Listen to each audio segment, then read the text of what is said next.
Grace and peace from God our Father and our Lord and Savior Jesus Christ. Welcome to SpreadingTruthMinistry.com on YouTube, and thank you for listening.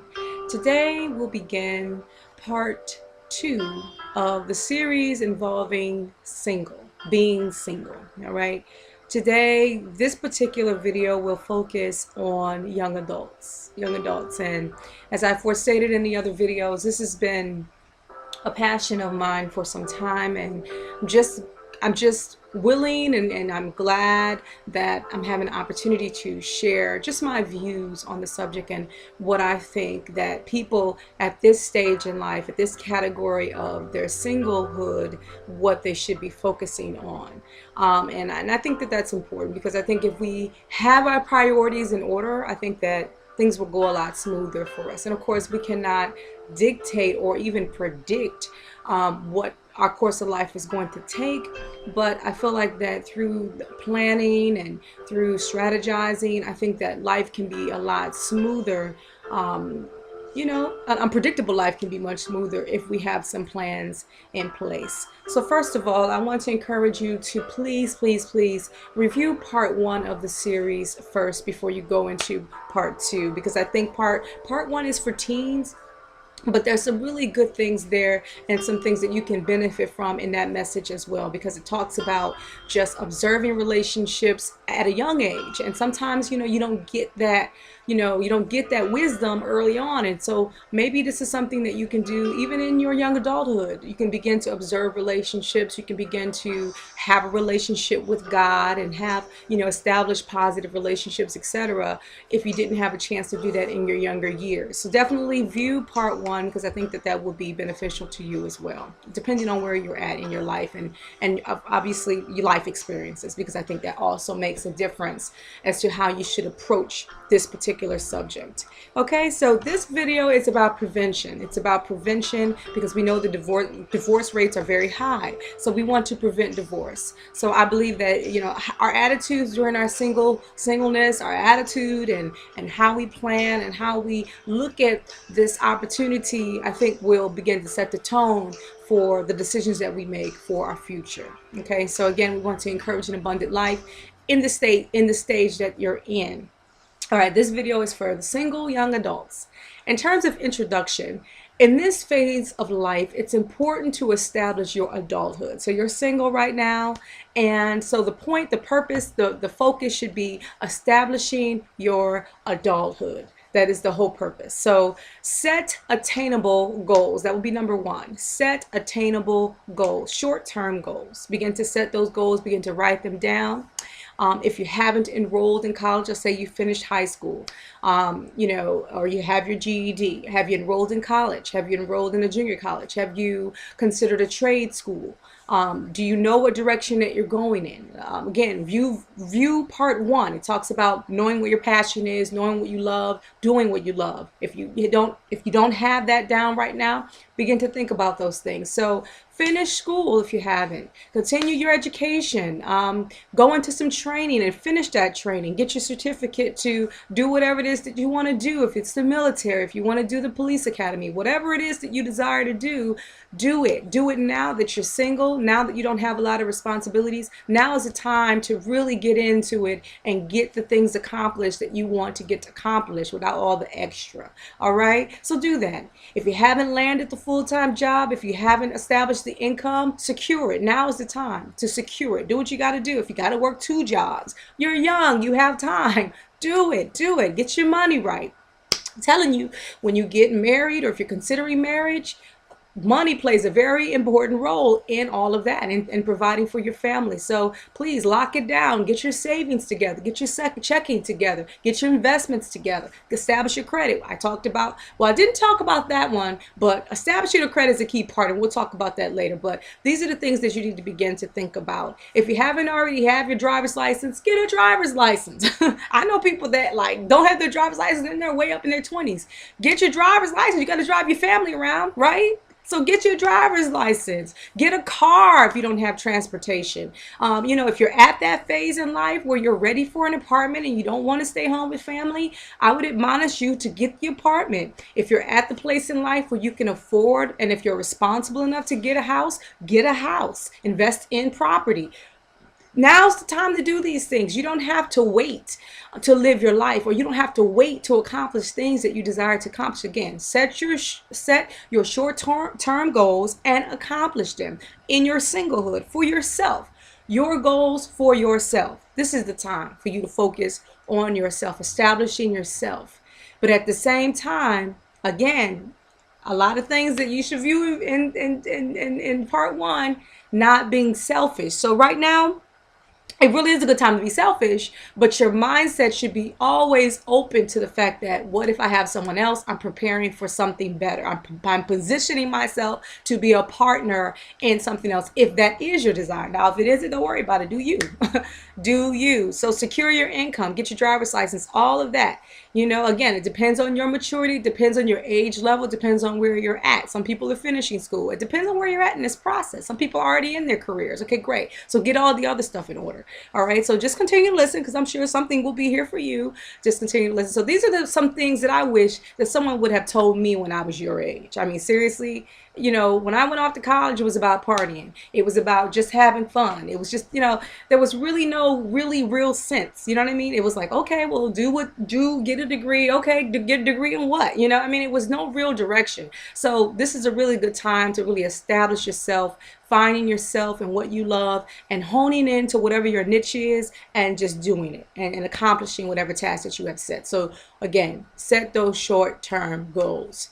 It's important for you to bring something to the table. If you desire to be married, you have to bring something to your table. So now's the time for you to prepare yourself for that if you desire to be married. So prepare yourself. Again, pay your bills on time. If you begin to establish your bills, if you're at that stage in your life where you're now getting cell phone bills, or you have your car and you have your car note and you have your insurance and all of that, if you have, if you're responsible for a bill at your home because you're old enough and you're working, pay your bills, and pay your bills on time. Okay, establish good credit, maintain good credit, have a high credit score. Make sure you regulate that. Okay, that's important. Travel. Enjoy your singleness, okay? Travel, enjoy yourself. Take a cruise, visit another country, volunteer your time, learn to be comfortable in your own skin. You may be ready for marriage, but you're not quite there yet. So now's the time to really get comfortable with who you are, doing the things that you've always loved to do, setting goals and accomplishing them. Enjoy your singleness and just enjoy where you're at right now. You don't have the responsibilities, you don't have the burden of children. If you do have children at an early age, you can still enjoy your singleness, okay? Just you have to set a schedule, get some people to watch your kids, and be a responsible parent. Even a single parent, be responsible, but you can still enjoy your life. You got to take time for you. All right, you got to take time for you, because again, if you get someone else in there, it's going to be, you're gonna have to stretch yourself even more thin than what you already have. That's for those that are single parents. So yes, you can still work, you can still have fun, you can still raise your children, but you just need to think about what you're going to do and plan a little bit more than the average person that doesn't have that kind of responsibility. Spiritually, establish a strong relationship with Christ. Okay, if you haven't already, again, view part one. If you haven't already established a relationship with God and Christ, now is the time. Again, this is really geared towards people of faith, but if you're not a person of faith, you should begin to have some kind of spiritual relationship, and namely in God, because he's our creator. So begin to establish that relationship through prayer, through fasting, through reading God's word, because again, that's going to set the tone for your life. You're trusting in a higher power, and that's important. Trust me, it is, because we're limited. All right, we're limited in what we can do, so we need to trust in someone greater than ourselves. So that would be Christ and our Lord and our God and our King. Okay, so help others. Now that you have time, be helpful. I talked about in part one about volunteering. Now that's to the young people, but guess what? You're older, seek out a nonprofit organization, volunteer your time to some charity. I mean, there's still time for that while you're single and you're a young adult. Strive or be a big brother, be a big brother, big sister. Do those types of things. Strive to please the Lord in all your ways. Acknowledge him and he will direct your path. Now is the time that you need direction. Set your goals, but pray and seek for direction in regards to how to accomplish your goals. Dating.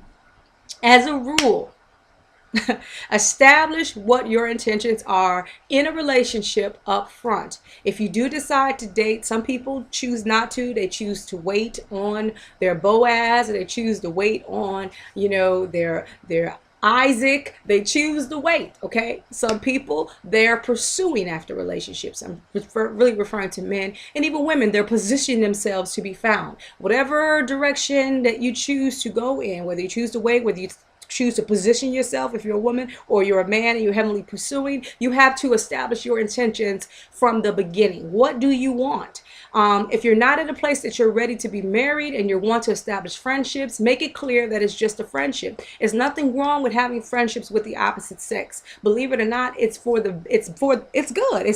We're social creatures. We're social creatures, and we get to know each other by interacting with each other. So I don't think, and I know some people some people encourage young people to stay to themselves and hang with men hang with the men, and you're not to but how are you going to come to know outside of your dad and your brothers about the opposite sex if you don't have friends that are of the opposite sex? And again, if it's a friendship, it's a friendship. Okay, all right, so take those things under consideration. Again, establish your rules. If it's a friendship, it's a friendship. If it's more than a friendship, you still need to establish rules with this individual that you're engaging in a relationship with. So do that.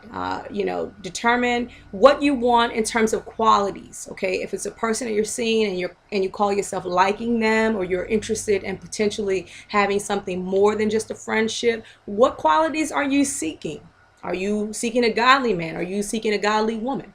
Are you seeking a person that's on the same level with you socially, economically? If you're at the stage where you've accomplished most of your task in life, or you finish your degree and you're working, at a full-time job, you're making a nice chunk of money, what level do you want to be at? Now, I don't discourage people from dating beneath them, or when I say beneath them, meaning if you're at a certain level socially, economically, and they're not, maybe they're still achieving some goals, I don't discourage you from considering that person, because that person may be the one for you. So just because they haven't accomplished their goals in life right now, that's okay. You can be supportive in that process. But I definitely don't encourage that you get married or get in a committed relationship while they're pursuing their goals. Because again, there are other things that come in the midst of all of that can distract them from pursuing their goals. And you don't want to be accused of being a distraction. You don't want to be accused of being a dream killer, or, them regretting being in a relationship with you when it's premature. You know what I mean? Because again, there are so many things that can happen in the process of being in a serious relationship prematurely. If you're not ready to be married, it's just not wise to get in a serious relationship. If you're just dating, again, set your intentions, establish them, from the onset. If it's just dating, it's just dating. And that's what it is. If it's just friendship, it's just friendship. If you've reached your goals, your short-term goals is what I'm speaking to, and you've positioned yourself to be in a mature long-term relationship, and that's what you're seeking, then you need to attract those people that are on the same page that you're on. That's what I'm saying. And if they're not there, that's not to say you can't still be in a relationship with them. That's cool. But you should be patient and allow them to continue on their path of completing their short-term goals. I think everybody, before they get into a marital situation, should complete their short-term goals, if nothing else. Their short-term goals should be completed before they get into a long-term relationship. And then together, you two can establish your long-term goals. That's why I never said establish some long-term goals, because it depends on where life takes you. And if you have set significant other involved in your life, I don't think it's wise to set long-term goals and then have to change them because you have someone else to consider in the process. So it's better, because again, that whole element of, I resent you because I can't accomplish my goals because you're in my life and I have to go a different direction. So don't set them. So you don't have to worry about that. Just set the short-term goals and accomplish those, so that when the individual comes into your life, if it's for you, because it may not be for you, And if there come a season in time where it doesn't come to pass and you're not with someone else and you've passed the stage in life, begin to set your long-term goals for yourself. There's no issues with that. You got to continue living your life. So yes, this phase is important. This is you're establishing your adulthood right now, but it's still early on. It's still premature. You still have the rest of your life. God willing, you still have the rest of your life. So this is very early on. It really is. It's very early on. Now you may be in your later 20s, which is a different dynamic for you. You may have accomplished a lot of your short-term goals, and at this point you're really conditioned and you're ready to be in a serious relationship. The only thing that I can admonish you to do is just continue on that path of, if you fulfill the short-term goals, just begin to set many short-term goals for yourself, because it's still not too late for you. You're still early on. You're still in your 20s. It's still not too late for you. You know what I mean? So don't cancel it out yet. Don't hang in the towel yet. You still got time, even as a woman. If you don't have children, you still have time to bear, children. You still have time to give birth and all that stuff. If you're physically capable of doing that, you still have time. You still have another 10 years. So don't throw in the towel just yet. Again, you're still early on in your life. Trust me. And if Jesus tarries, and so it's not the end, just begin to reset and accomplish more things. Just begin to search yourself and just get all of you, you know what I mean? Like fulfilling every accomplishment and every task that you desire to do for you out the way. So that when when that significant other comes, if they come, and I'm going to say that because marriage is not for everybody. Not everybody's going to get married. And that's the one thing that you just have to understand. It's not. So learning to be content with who you are and learning to be comfortable in your own skin is so key right now. So if the next phase for you isn't marriage, that's okay. That's okay. As long as you're finding yourself, you have a purpose in life and you're fulfilling your purpose and you're doing what you love, that should be enough. Should that prevent you from having kids? No, you can go adopt children. There's plenty of children that could be adopted. There's plenty of children that's in foster care. I know there are some people that they're interested in vitro fertilization. They're interested in doing all that. Again, there's always consequences for decisions that we make. So that's something that you really got to pray about and really seek God about. But if you choose to father the fatherless, the Bible tells us that we should take care of the fatherless. So you're in line with the scriptures. If you take care of those children that don't have any parents, and if you want to take care of the widows, again, donate your time, donate yourself, be a role model to someone that needs it. Big Brother Big Sisters program, there's plenty to do. If you have that nurturing side that you just have to tap into, there's plenty of children that need that time. There's a youth program, I'm sure, at your church or at your organization or nonprofit religious circle or whatever that you can give your time to. There's plenty to do. Trust me, plenty to do. So just continue in that regard. Again, in dating, begin to be honest with yourself. Looking for the qualities that you seek. I already have in mind what kind of qualities you're looking for. If you're looking for a man that's generous, that's a good quality. Somebody that's spiritual, that's a good quality. Someone that's kind, that's a good quality. Loving, that's a good quality. Protector, that's a good quality. For men, if you're looking for a woman that's spiritual, that's motivated, looking for somebody that's a nurturer, someone that's going to be about family, those are good qualities to seek, okay? So if you're looking to settle down and get married, don't hide it, okay? Don't hide it. If you're looking to settle down and be married, please don't hide it. Because I know people play those kind of games. That's what they really want. They don't want to date. They don't want, they don't want to just continue on a friendship just to be somebody's friend. They don't want to be in a friend zone. Be honest. Listen, this is where I'm at right now in my life, and I'm looking to be married. Is that something that you're interested in? And if it's no, shut it down. Shut it down. Move on. Because trust me, at the end of the day, you're doing yourself a favor. There's no point, and you're avoiding some unnecessary heartache, and you're saving some time. There's no point of being involved with someone else that's not on the same page with you, and they're going to take you for granted. Trust me. And you just don't want to we don't want to be in that situation. So be honest. Trust me, there's plenty of guys that do. So Don't lose heart. Don't lose heart. Trust me, there are people that do that want the same things that you want. You just have to be in the right situations at the right time. Trust me. Trust me when I say it. All right. So don't settle, nor be desperate. Please don't be desperate. Please don't settle. Please don't get to the point of being so just disgusted with where you are right now that you're willing to settle for any Tom, Dick, or Harry, Jill, Sally, or Sue that comes along. Trust me, at the end of the day, you'll do yourself a disservice when you do that. It's just not worth it at the end. You won't be happy. So this is going to help you. I'm going to give you some series of questions to ask yourself, and it will determine whether that person is even worth your time. Trust me, to like move on to the next level. And if you ask yourself these questions and you've sincerely got the answers that you needed, then you can make a determination of how you should file that particular relationship that you have in your life. And don't be discouraged. Trust me, do not be discouraged. I know that it's rough right now for you. If you're one of those ones where you've been waiting for some time, you feel like you've been waiting for some time, but trust me, if you're in your 20s, this is for the young adults now.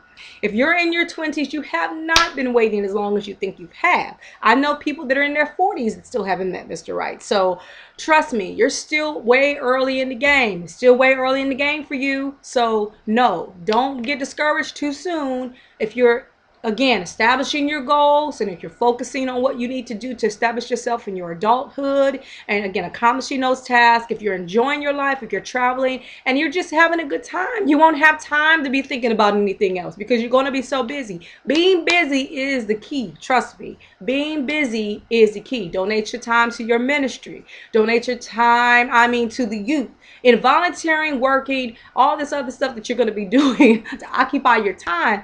Yes, you may be home and you may look around if you got your own place and you may say, well, I'm by myself. But trust me, you're going to be home and you're going to be like, woo, I'm so glad I'm home and be so tired. You're going to go right to sleep. You're not going to really have a lot of time to entertain those kind of things. And if it does come to you, again, you're going to be so tired you won't have time to entertain them. And again, establish friendships so you can have that male, friend to call, how you doing, whatever, what you doing, let's go out, okay, so you'll have someone that you can partner with and you can have fun with without, what I'm saying, without feeling alone. So that's what the whole friendship thing is to allow you to have that male presence in your life so that you can have fun with and enjoy yourself with. Now, that person obviously is in a relationship with, I'm sure that person eventually might get in a relationship with someone else. That's fine. Just broaden yourself to be open to other relationships. This is the time to establish good and healthy relationships. In part one, I talked about establishing good and healthy relationships. Now is the time in your pre-adulthood and you're establishing in your adulthood is to establish good, healthy relationships with coworkers, people in your organization, people in nonprofits. Now is the time to connect, okay, with people and to become social. Be a social butterfly. Don't be just so closed in, because it's going to be hard to meet people that way. So again, the more social you are, the better right now in your life, especially if you don't have any children or any other responsibility. Again, please don't be desperate and please don't settle. Not now. You have plenty of time to think, pray, and before you make a decision as to who you want to be with for the rest of your life. So trust me when I say don't make that leap. Not just yet. Unless you feel you have the one, but let me give you some questions to ask yourself before you make that decision, okay? Because you can meet somebody special early on. So I'm not even saying that you got to be at a certain age, because you can be at any age and meet someone special. But your readiness makes all the difference in the world. And if you have somebody special, again, and you're not at that place where you should be, you just have to consider. Again, every situation is different. I've known people that got married as early as 21. I know people that got married as early as 19. And their parents helped them through that process, and they had a hard way to go in the beginning, but some of them are still married. They've had their kids and their kids are grown. So it can work.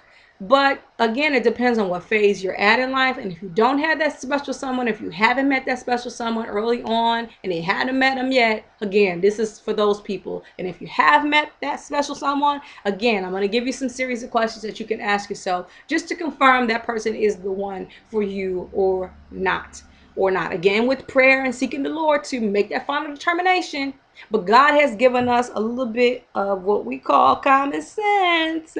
You know, some things are just common sense, and then some things are spiritually discerned. So we have to know the difference. Okay, so okay. One other thing before I give you the questions, you have to think about this. Be open minded. Okay, if you're looking for a mate, if you're at that place and you're ready, you've accomplished your goals, be open minded. Don't limit God to space, your circles, organizations, faith, race. Don't limit God. When I say faith, he has to be a Catholic, he has to be Pentecostal, he has to be this, he has to be that. If he's not this, that, or this, then no. You'll be surprised. To me, it's not the denomination as it is what they believe in regards to the Word of God. Your Word of God is what you should line yourself up with, not your denomination, because you'll be surprised of people that are now accepting more of what the Word has to say and not what their denomination necessarily teaches. So that person may have been raised a Baptist, but they believe in the apostolic doctrine and they adhere to that, but they're not apostolic. So don't close yourself up. Oh, you Baptist, oh, because you don't know. You have to dig a little deeper into exactly what they believe. Okay, and we're talking about values, and I think I talked about values before, but we're going to talk about values again. But in part one, I talked about values. Okay, so just because an individual is labeled a certain thing doesn't mean that they believe in all the tenets that their particular faith teaches. If it's against what you believe, they may be open to that and may be for real about it. You know what I mean? So sometimes we believe, oh, they're playing games, and they're just saying that because they know what I am. And da-da-da. Sometimes that's why it's not even good to really discuss faith from the beginning, because you need to kind of tap into where their head is at. And sometimes that can just, you begin to label people, and it just kind of shut down some walls, and it just you just because of prejudices that we have. And so that's why I say don't down my faith, because things are a lot different than they were 20 years ago in regards to faith. A lot of people, the faith is lining up a lot more and more and more and more.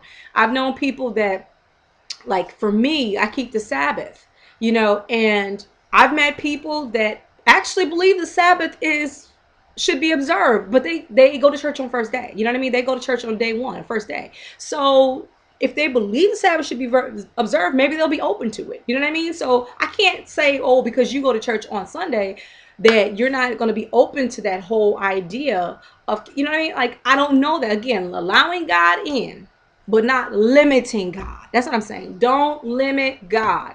Again, until you have a level of understanding, don't leap.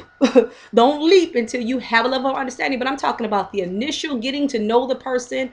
Allow yourself to get to know that person first before you make a judgment as to whether that person is not the right person for you. And again, you should establish friendships first before you go into deeper. So, because you want your best friend. You don't want just, I want a man, I want a husband, I want a husband. No, you want your best friend. This is your life partner you're dealing with here. This is not just some average Joe or average chick. This is your life partner. This is a person you're partnering with for the rest of your life. That is the intentions. Again, knowing what your intentions are. If you're looking for a life partner, you need a best friend in your life. You need a good partner in your life. So these are the things that you should consider before making that decision. Okay, so let's say you're at the place where you've been dating this person for some time. You got a lot of your short-term goals accomplished, and you're absolutely ready to take something to the next level. Okay, you have someone you've been seeing, it's getting serious, etc. These are the questions you need to ask yourself. Do you really know him or her? Do you really know him or her? For example, what makes them happy? What makes them sad? Goes for male or female. You got to know your partner. It's at the time. I'm done. Don't wait till you get in a marriage to get to know them, because you may find out some stuff that you may not necessarily like, and you're already partnered with this person, and you're just not on the same page. There's some things you just can't live with, because there's some things you can live with, and there's some things you can live without. And trust me, what makes them happy, what makes them sad are legitimate questions. What makes them mad?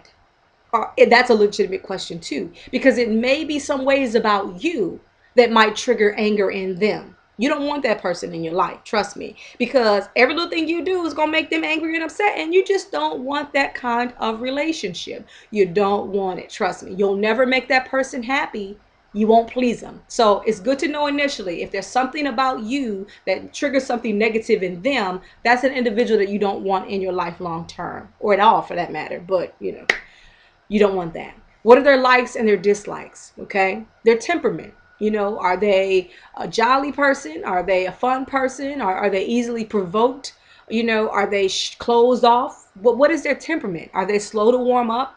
What is their temperament? Are they just a naturally happy, easygoing person, or is it a facade? Are they an angry person? Do they hold grudges and hold? Do they have? Is their heart full of unforgiveness? What is their temperament?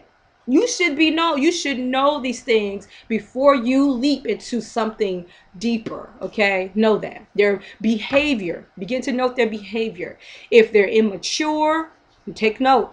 If they're not serious when they should be serious, and about things that they should be serious for, their behavior. If they're childish, behavior. If they're too serious all the time, behavior. Attitude. Do they have a difficult time dealing with stresses and challenges, and their attitude is bad? They always got something negative to say, and that's something that you just ain't feeling. That's something you can't deal with on the regular. Again, take note, their attitude, their opinions about things. If they begin to talk about people of another race or ethnicity in a way that's bigotry, if there's bigotry being displayed, if they're talking, their attitudes, their opinions about policies or politics, their opinions. Trust me, as they begin to talk, and the more they talk and what they say, these things you need to observe. Their opinions matter because that's really how they feel, and that's who they are. You know what I mean? So you can't disregard those things when they begin to express their opinions about whatever walk of life. You need to take note. Their feelings, their passions, their desires, their past. That's important too. Depending on what it is that they went through in their past, it makes them who they are in their present. And it's going to dictate potentially their future. And it really depends on how they handle it. So there are some things about their past that you need to know. If they were given away at an early age, okay, then they might be suffering from abandonment. Okay, depending. Now they may be over it, but these are some things that you should be cognizant of. You should be aware of. If they were raped, you know what I'm saying? If there was incest, there's some things you need to know. If they struggle with homosexuality, there's some things that you need to know about their past. I'm sorry, there's just some things. Some things you don't need to know. Who they dated, everybody they dated, all that stuff. That's not really neither here nor there. But there's some crucial things that may have happened to them that, again, that changed their outlook in life, that changed to make them who they are today. Those things you need to know. Their background, family background. Was mommy there? Was daddy there? Were they both there? Do they have siblings? What is their family background? What is their ethnicity? What are their traditions? Those types of things you need to know. You know what I'm saying? You need to know those things about their family. If it's tradition that once you have a child, his mother is going to raise the child primarily, or whatever, you need to know their family. You need to know their dynamics. You need to know their parents and really get a sense of how well you mesh as a family unit, your family and his family. Those things are important. And I'm telling you, it's deep. But these things that you need to consider, this is for the individuals that potentially may have found that person, but you all caught up into, oh, I love him. Oh, I love her. She my life, she my all. But you're not seeing a full picture yet. So these are some things you really need to look at deeper before you take the plunge, okay? Do that for me. If you don't do it for you, do it for me. Trust me, I know. Number 2, do you know their love language? Oh my, oh my. Oftentimes we don't. Oftentimes we don't even know our love language. Okay, what is that? Gary Chapman wrote a book, and a lot of people promote the book, but I think it's a very good book about the 5 love languages. And they consist of affirmation, quality time, gift giving, or acts of service, and physical touch. You have to know what you like or what you're looking for in a relationship, because these are things that you need in order to feel loved in a relationship. So you need to know what your five love languages are, and that individual needs to know what their five love languages are. And you need to know that to see if you're a good fit, or if that individual is willing to give you what you need. If they don't give you what you need, or they're not willing to do that, but they're wanting you to give them what they need, you know what I mean? It's just not a fair exchange. So that person has to be concerned about you, love you enough to find out what your love language is, and be consistent about providing that to you, and vice versa. Okay, so maybe that's a book you both can read together. That's something that you can share with one another to discover together. And once you've made that discovery, you can begin to have a dialogue, and you begin to observe whether that person is committed to giving you what you need. Again, a five love language is just not a love language just to be called a love language. That's something that you need to feel loved in a relationship. And if that person isn't willing to give you what you need in a relationship, they're not the one for you. They're selfish. Selfishness will kill a relationship by the way. So if a person is selfish and they're not willing to be open to, now again, there are some things, there are different levels of selfishness. And I think that immaturely, like at a certain age, I think we all can be a little bit selfish. That's everybody.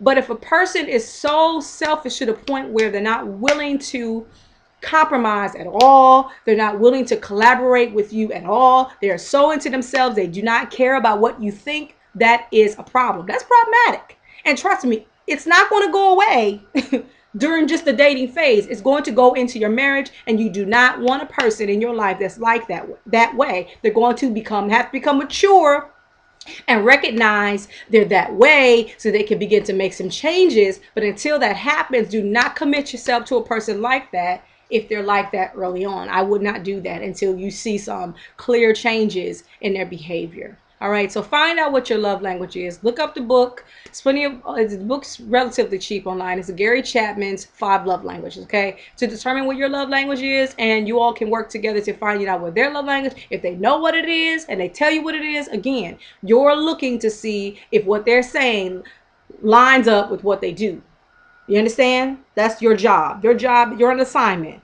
You're an assignment to discover if, again, what they say have to line up with what they do. If they say one thing and do something that contradicts what they say, that's what you're looking for. And if it doesn't line up, then that's a good sign that they're not really being truthful, or that they don't really understand themselves enough, and they have to be open to learn. Everybody has to be teachable, everybody in a relationship, because you're both learning and growing together, and you're going to make mistakes along the way, and that's okay. So again, understanding behavior and temperaments and attitudes. How does he react when you make mistakes? How does she react when you make mistakes? That really is important, because everybody has to be teachable. Everybody has to be willing to forgive one another. Everybody has to be, again, some of these things you're going to work on once you get into the marriage. But again, there are some clear signs that people are not ready. There are clear signs that they're not ready. And you know that. You know what I'm saying? You know that. So you have to be honest with yourself. As much as you love that person, you have to come to the point of being honest with yourself and really seeing the picture for what it really is. And sometimes individuals are not really ready, that they claim that they are. They're not really ready for a serious relationship. So do you like him, genuinely like him or her? Do you like them? Do you like their personality? Do you like your quirkiness? Or does the quirkiness gets on your nerves? You like the way they look. You like the way that they accomplish their goal. Maybe they make a nice little change, and they have a nice little salary, and they have it going on. They're attractive and all, but maybe you don't like the fact that they're nerdy. Maybe that gets on your nerves. Maybe there are certain things about them that irk you, but you don't even really realize it. You're like, why you have to be that way? If you're constantly saying that to that person, why you have to be that way? Why you have to be? That's them, okay? They are that way because that's the way that they are. So you either have to accept it or not. They're not going to change. You understand? So, yes, you have to genuinely like them. I can recall being in a relationship and a person telling me, I don't even like the way you talk. I don't like the sound of your voice. I'm like, we're married. If you don't like the sound, this same voice sound has been going on since the moment that we met. And now you've just come into the understanding that you don't like the sound of my voice? Like, really? Those kind of things. Because every time I speak, it annoys him. So it's like, really? Is that somebody you want to be in a lifetime relationship that every time you open up your mouth, you're annoying them? I mean, you don't want that. So you have to genuinely like that person for real. You have to like them. Like you can stay with them all day long, and just it doesn't bother you, and it's just everything about them you just like. And it's not even that you're like it's a sexual thing, but it's just you like them. You know what I mean? As a person, as a human being, as an individual, you like them. That's somebody that you would, even if you weren't marrying them, that's somebody you would love to hang out with. You know what I mean? That's the kind of like that I'm referring to. Are they a kind individual? Are they giving? Get to know, are they introverted? Are they extroverted? Get to know them. All right. And you can't make them what they're not. If you don't like an individual that's extroverted, they're always extra. They're extroverted. And if you don't like that kind of person, then again, don't make a long-term commitment because that's not going to change. There's some things that may calm down over time, but I'm talking about, I mean, in general, if there are certain things that you just don't like, she's too quiet. That's who they are. They're a quiet person. And either you can bring out a little bit more out of them or not. If you don't want to do that, if that's too much work for you, that's just not the kind of person for you. Again, these are things that you need to really face the facts and to face the reality about the situation. So again, do you like him or her? Are you compatible? It goes back down to those likes and dislikes. Are you compatible? The capability of existing or living together in harmony. There are certain things, don't go living with each other before marriage. I know people do that, but I don't recommend that. I don't believe in playing house. To me, that's playing house. And I think that you shouldn't get the cow until you buy the milk. That's what, that's because I mean, it's almost like, what's the point? I know some people believe, no, we got to live it together because first to really know if we're compatible and da da da. No, you can know some things, whether you're compatible or not, without having to live together. And in my opinion, yes, there are some people that eventually end up getting married after being together in a living situation. There are some people that do that, and that there are some people that don't do that. And if you're a believer, then again, I strongly say that's something that you don't want to do. Again, a lot of these things you can find out before getting into the marriage, even though, yes, there are some things that you will discover, like whether they like the seat up or down when they use the restroom, how they brush their teeth, how they put the roll of toilet paper on, whether it's over or under. There's some things you won't learn until after you get married, but let those things, that's the good part about being married. It's learning those idiosyncrasies, learning those little behavior patterns. That's the fun part about it. If you jump ahead of the gun and get into that situation before sealing the deal, it's like the thrill is gone, if you will. You know what I'm saying? So it's like, okay, well, you may be married, I mean, living together and never married, and then let's get married. Okay, you just took the whole joy of, it's already, you've been there, done that kind of thing. And you're just kind of having something in paper, but it's just not, I don't know.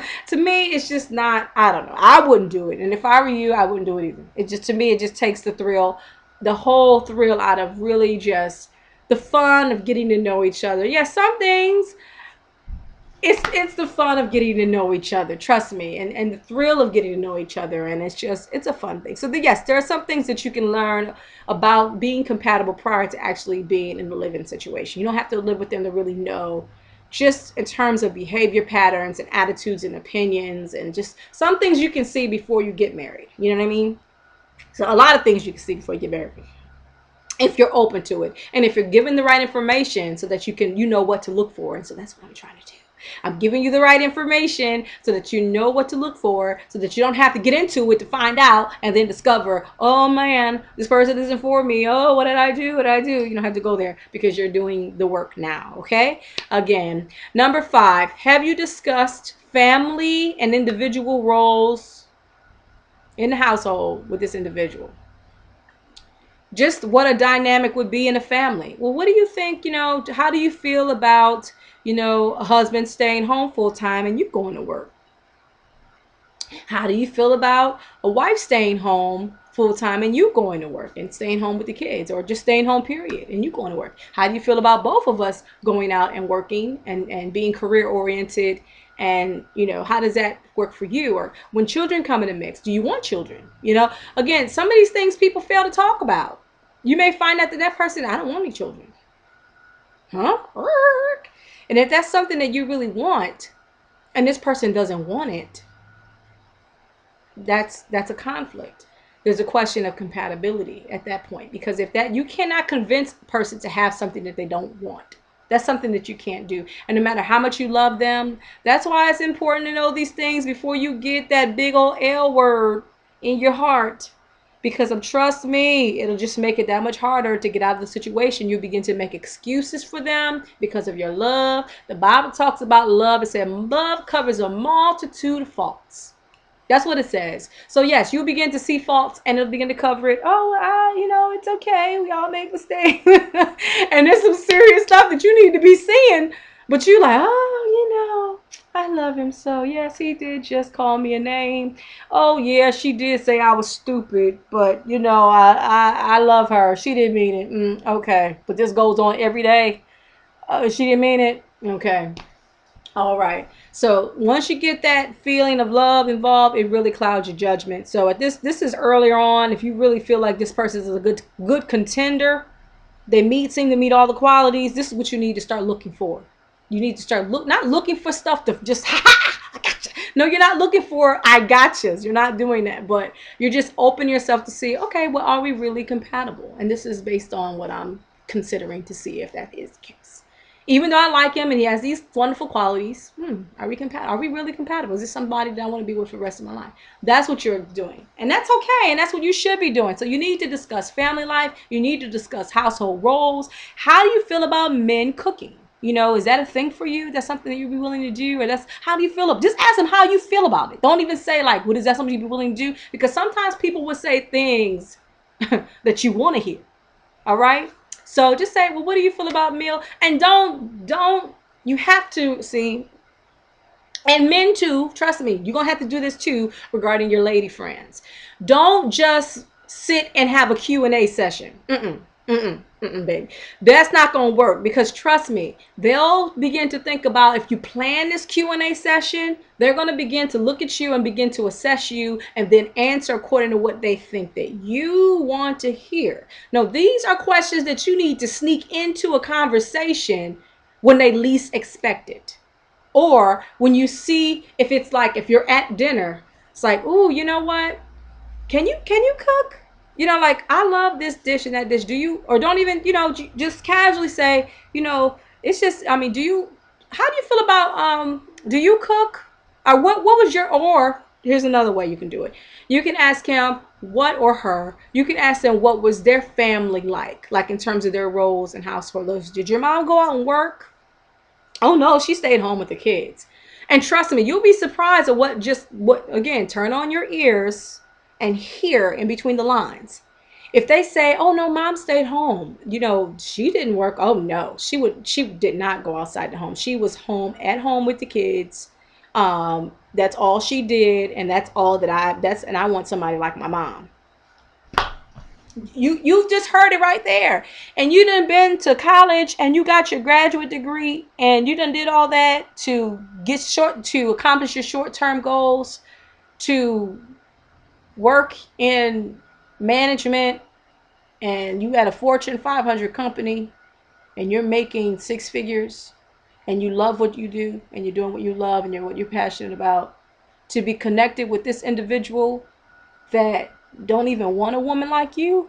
What? See, that's what I'm talking about. And you say, well, I love him so, and it's okay. I want children right now anyway. I'll stay home for a season. In your mind, it's a season. And if he's thinking in his mind, it's forever. No, if you marry me, this is what I want you to do. I'm the head of the household. You have to be subject to me. Then you're in a situation and it's not good. And trust me, you think that it's going to change? It ain't. It's going to take God and all his holy angels to really change his mindset, because again, this is his environment. This is what he's accustomed to, and this is what he strongly wants. So no, you may not change it, and you're going to constantly have this fight, because after a while you're going to become unhappy. You're going to become miserable after a while. I mean, in the beginning, you may be happy about being a wife, and you're just happy about being a mom. But after a while, you're going to be like, wait a minute, I'm really not doing something that makes me fulfilled. Makes me feel fulfilled. Also, being a wife and a mother is a level of fulfillment, but there's something in me that makes me want to go out there and work and do things like that. So these are things that you need to take under consideration, and vice versa. You may have a man that wants a career oriented woman, and you may not be that kind of person. So it may be the other way. Let's say, yes, my mom, she worked 2 and 3 jobs to take care of us. I love that about my mom. She even though she wasn't there like I wanted her to be, and maybe there should have been a little bit more balance, but anytime there's something special, she was there, whatever. But I like the fact that she was independent and she always took care of us, and we didn't have to worry about anything, and she was a strong woman. And and then maybe you've just finished high school, you got a little decent job, but your goal is to be a stay-at-home mom, and you just want to stay at home and be a homemaker. It's honorable. There's nothing wrong with that. But again, you two are not compatible, because he wants a person that's more assertive, that wants to go out there and be about working outside the home and to be more career oriented. Okay. And that's what he sees, and that's what he strongly desires. And even though you guys somehow got connected, at the end of the day, it's going to be something that's not going to quite fit, because he's not going to be completely happy with the decisions that you make, because you're just not on the same page with that. So please discuss children. If he doesn't want children, that's something that you just, or if she doesn't want children, it could be the other way around. I'm too into my career. I don't want kids. I don't want kids. I don't want kids. And you're like, well, I want a kid. I want a namesake. And it's this constant war that you guys got going on. So you need to discuss those things. They're very important. You need to define your relationship in the beginning, and potentially what would life be like. That's what you need to be thinking about in regards to this individual before you make the decision of whether you want to be his or her wife. And again, through all this with prayer, pray and ask God to show you. Okay, and ask God to show you if this is the person for you. Because yes, there might be some things that might be contradictory, but if see, that's why it's important to know the voice of God. And then knowing the voice of God, God always gives us confirmation, because we don't want to lean to our own understanding either. That's why he said, in all thy ways acknowledge him, and he will direct our path. So we don't want to lean to our own understanding. So if God is speaking to us about a person, ask God to confirm it, because you don't want to go outside his will. So with the confirmations, it could be the individual can reveal some stuff. Okay, or somebody outside the relationship can help to confirm some things. But that's what it's all about. So number 6, do you share the same values in regards to family, work ethics, and God? Again, the person's like, I do not believe God exists. I don't believe it, and I do not like people that are overly religious. And that's you all day long, all day strong. It's not going to work. Unless they're like, well, I don't know if God exists. Now, that's a different kind of conversation. If they say, I don't know if God exists, but I'm open to finding out, you know what I mean? That's a different kind of conversation. Again, then you provide that person, then you can become a witness to that person. But I would not make the leap until there's been a conversion, and a sincere one at that. Not just, you see a little signs of them reading the Bible and you say, oh, let's get married, don't jump to conclusions. Again, okay, Satan is very shrewd. Again, everything through God and prayer. Okay, even if they say, well, I'm not sure if he exists or not. A lot of people have those kind of questions. That's not strange. It depends on the background that they had growing up. But that doesn't mean that they can't. I mean, I've known people that were one thing growing up, like they were Jewish and they end up accepting Christ as their personal savior. So again, we can't put God in a box. We don't know what God's going to do. And that's what I told you initially. We have to be open to whatever God chooses to do regarding the situation. However, we can't ignore signs either. So again, everything through prayer. All right, everything through prayer. Number 7, do you share similar short-term or long-term goals or see each other in said goals? Okay, you have to see each other in goals. You have to see each other. You have to see each other in a life. If you don't see each other in a life, that's going to be problematic. If you don't know where you fit in, then that's going to be a problem. So those kind of questions, thoughts, they're important. You have to see yourself in their life. If you don't see yourself, you have to see that individual making provisions for you to be a part of their life. Because yes, you may be at two different ends of the spectrum, and that's fine because opposites sometimes do attract. But for the long term, is that person including you in that long-term process? Are they including you into their life? Are you including them into their life? Now you're bringing the two together. So if you're at this end, but now you're working to bring, and it's starting to make sense, and you actually see it progressing in a way in which there can be a harmonious, compatible relationship with a life together, then that's wonderful. But if you're two ends of the spectrums and you don't see each other and somehow it still contradicts and it just can't seem to come together, there's a reason for that. So I think you should take that under consideration as well. All right, so number 8, this is the last one. Can you see yourself living with that person or without that person? This to me makes or breaks the relationship. If you look at that person and ask yourself, not out loud, because you don't want to offend them, but ask yourself inside, make this is an internal dialogue, okay? Ask yourself, can I see myself living without them? Are they replaceable? If the answer is yes, I can, I hate to tell you, but more than likely, that person is not the one for you. We talked about settling. It's important that you don't settle. It's important that you don't settle, because what I mean by settle, mean that this person is absolutely, they're replaceable. If I found someone that I can love someone more, I can be more attracted to that person, or there's something about that person I'm not completely satisfied with, but he's the one, he's in my life right now. See, Mr. Right Now, Mrs. Right Now. You don't want Mr. Right Now. You don't want Mrs. Right Now. That's the person that you don't want to settle with, because later on down the line, they won't fit. We talked about they're fitting. They won't fit. They're okay for now. But later on down the line, you won't be happy with that individual because that person wasn't enough for you. And that's not to say that's a bad thing. That they're just for someone else. They're just not for you. But if you're accepting that person into your world as the one and they're not, it's just like I said, ultimately you're not going to be happy. Now there's some people that make it work. They stay together regardless. But to me, the goal should be being in a happy, fulfilling relationship. It's just not to be married to be married. You do not ever want to get into a relationship just to be married, regardless of who it is that you're marrying. You just want to say, I'm married. You do not want to ever get into that kind of situation, ever, male or female. You don't ever want to get in a relationship because I want a namesake. I just want a child. Those should never be motivation for you to get into a serious relationship with another individual. You have to genuinely love that person, like that person, be compatible with that person. Look at that person and say, I cannot imagine life being without them. If that be the case, then that person's the one for you.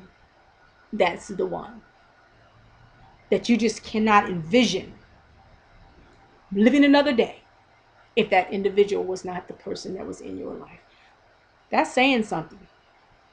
And if you have that, but if you can look at that person and say, I know I can meet somebody a little bit more closer to being compatible to me. Or if we broke up today, life will go on. I mean, it's just, if you have those thoughts, don't marry them. It's just you're doing them a disservice, and you're doing yourself a disservice. It only means is that you're taking them away from their destiny to be with somebody that they're really going to be truly compatible with, and it's not you. And that's okay. That's the point that we have to understand. If relationships don't work out, that's okay. You're not married. So just, say friends for life, but we're just not for each other. And that's okay. That's what you have to understand. Sometimes it's like so hard for us to bring things to an end because we feel like we just got to do it. We got to follow through. No, this is the process. You're looking to see if this person is the one, and you're finding out that they're not. You've accomplished your goal. You've discovered that this person isn't the one for you. You've ultimately succeeded your goal. That's fine. Move forward with your life in the relationship as it is, and just keep them as a friend if that's what they want to do, and you move forward, making yourself available and open to that one that is for you. Okay. All right, so avoid fornication and doing things that would lead down the path to temptation. Please do, because you don't want to mess yourself up.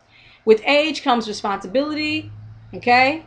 And the same STD warnings apply. In part one, I talked to the younger people because they're starting out way early with sex. So you're now adults, okay? So you're not a stranger to STDs. I don't have to give you the acronyms. I don't have to break it down because you know what they are, okay? So yes, the same warnings apply. You do not want to get STDs. You don't. You don't want to get a disease that's incurable. You don't want to get a disease that's going to kill you. You don't. It's just not worth it. You don't do things that put you in a situation that could potentially lead down that road. You just don't do it, okay? Don't do it. If you're lonely, deal with the loneliness. Because trust me, that's a more internal issue.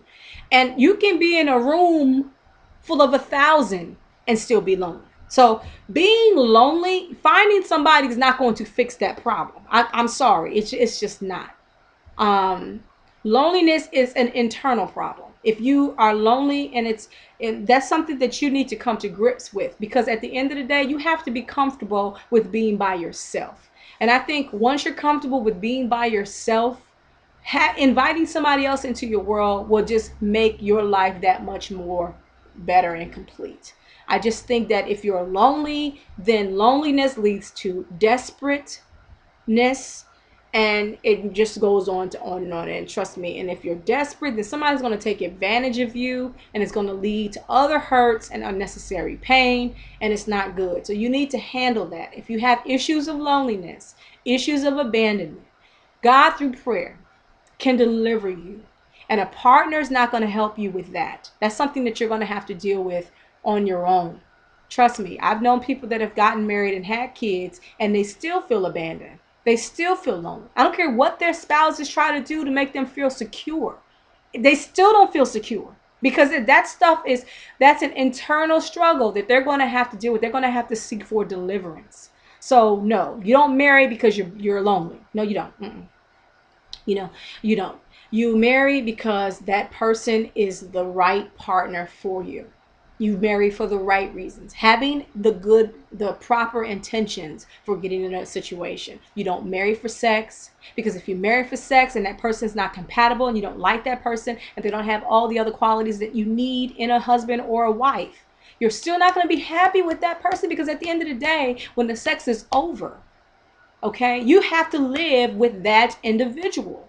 That's the person that you have to be with, not just the physical, because in that anatomy every female has, that anatomy every male has. The size may differ, the smell may differ, and the shapes may differ, and all that other stuff, but at the end of the day, it's the same old thing. So you can't be married to that. You have to be married to this, to the person, okay, to the intellect, to the mind of the person, even downright to the physical. If she's beautiful, if he's handsome, okay, that's all fine and dandy, but there are things in life that can destroy the physical beauty of a person. That person can get in a fire, lose all their hair.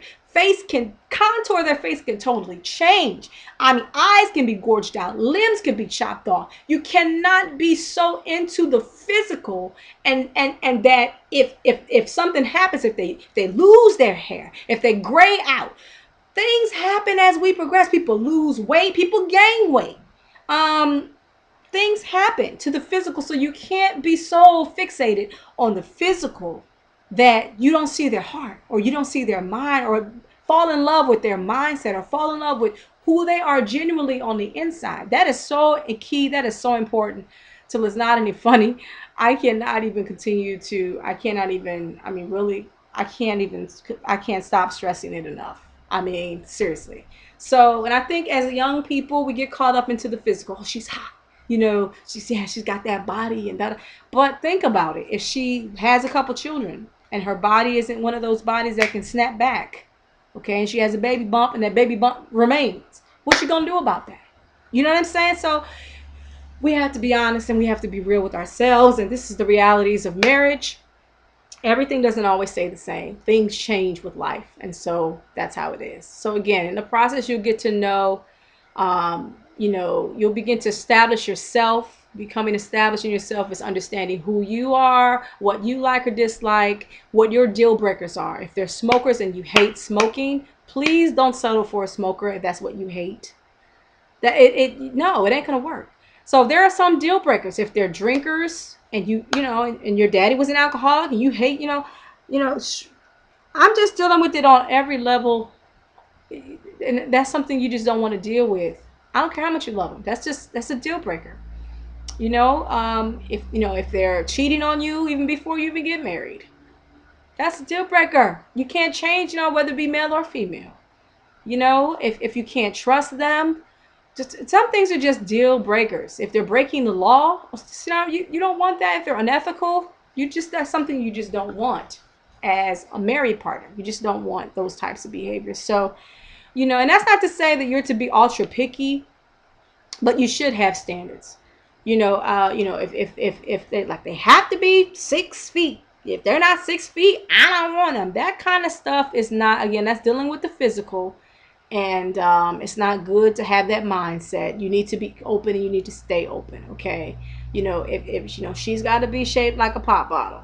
She's got to be a size 0. If she's not a 0, that's it. I'm not even going, again, our standards, it's good to have standards, but the alternative would be being picky, and that's not what we want to do.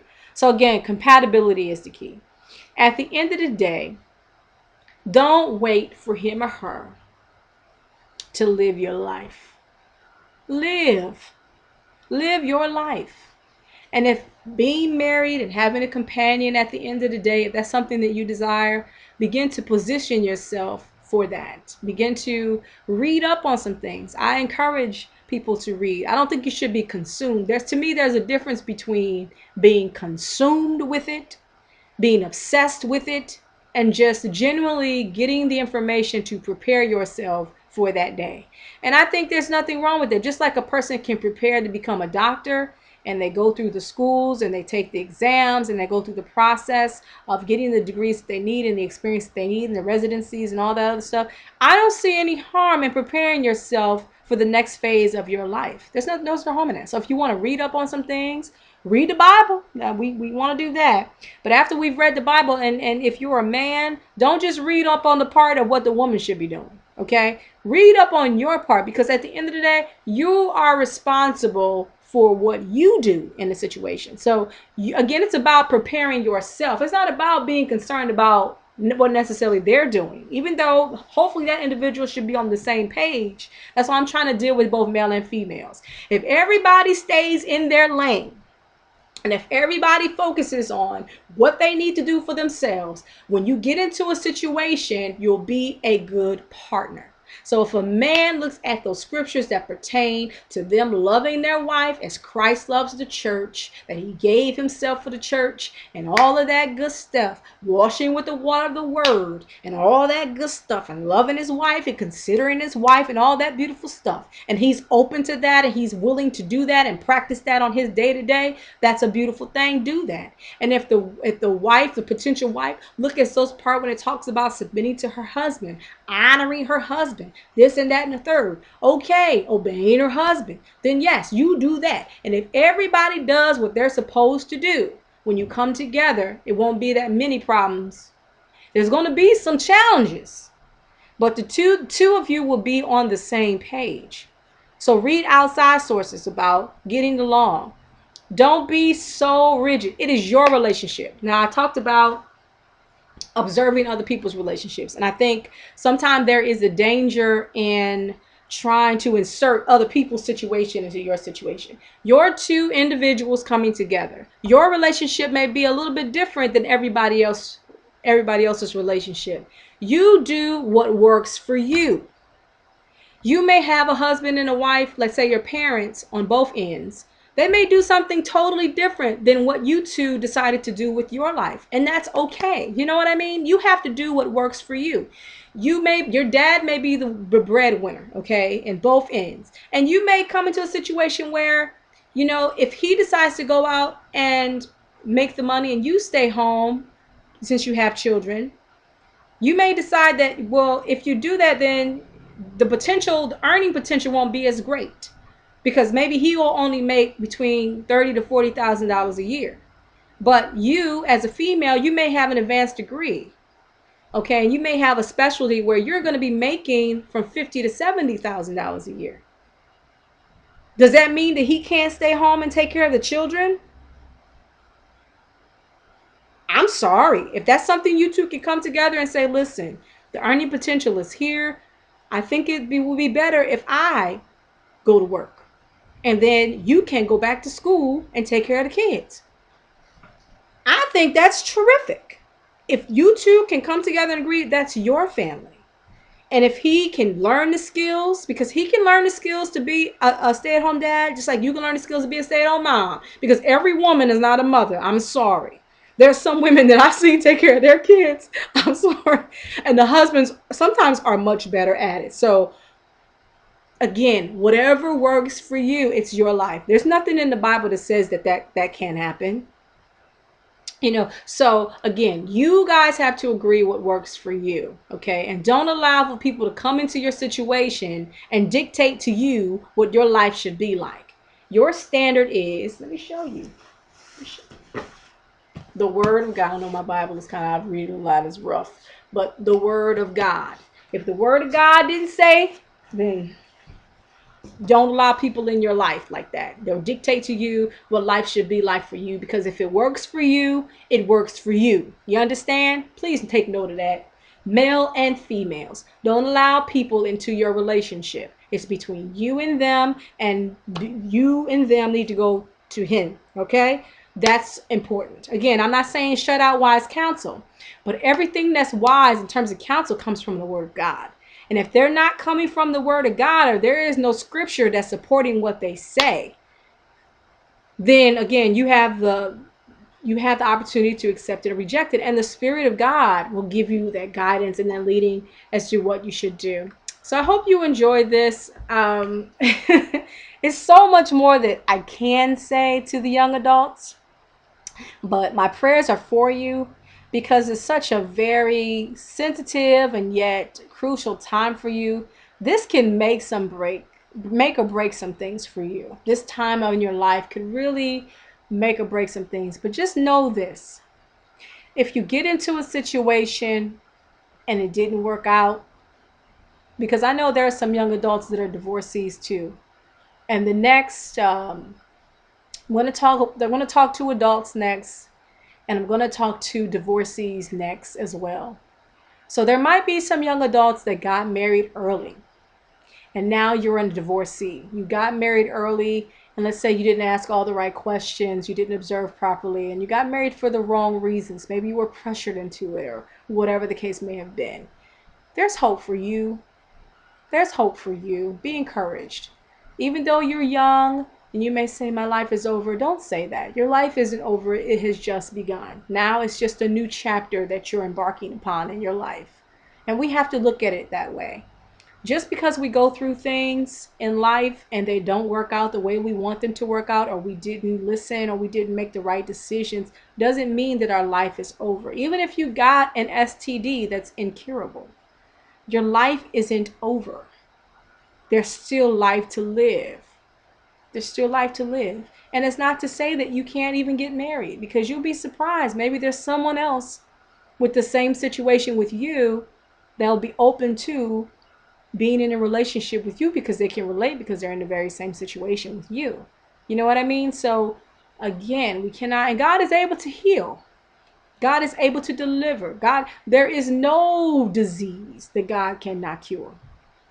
I believe in divine healing. So if you've done some things in your past, or if you've done some things yesterday, or whatever the case may be, and you have the things that I've talked about that you should try to avoid, God is able to heal.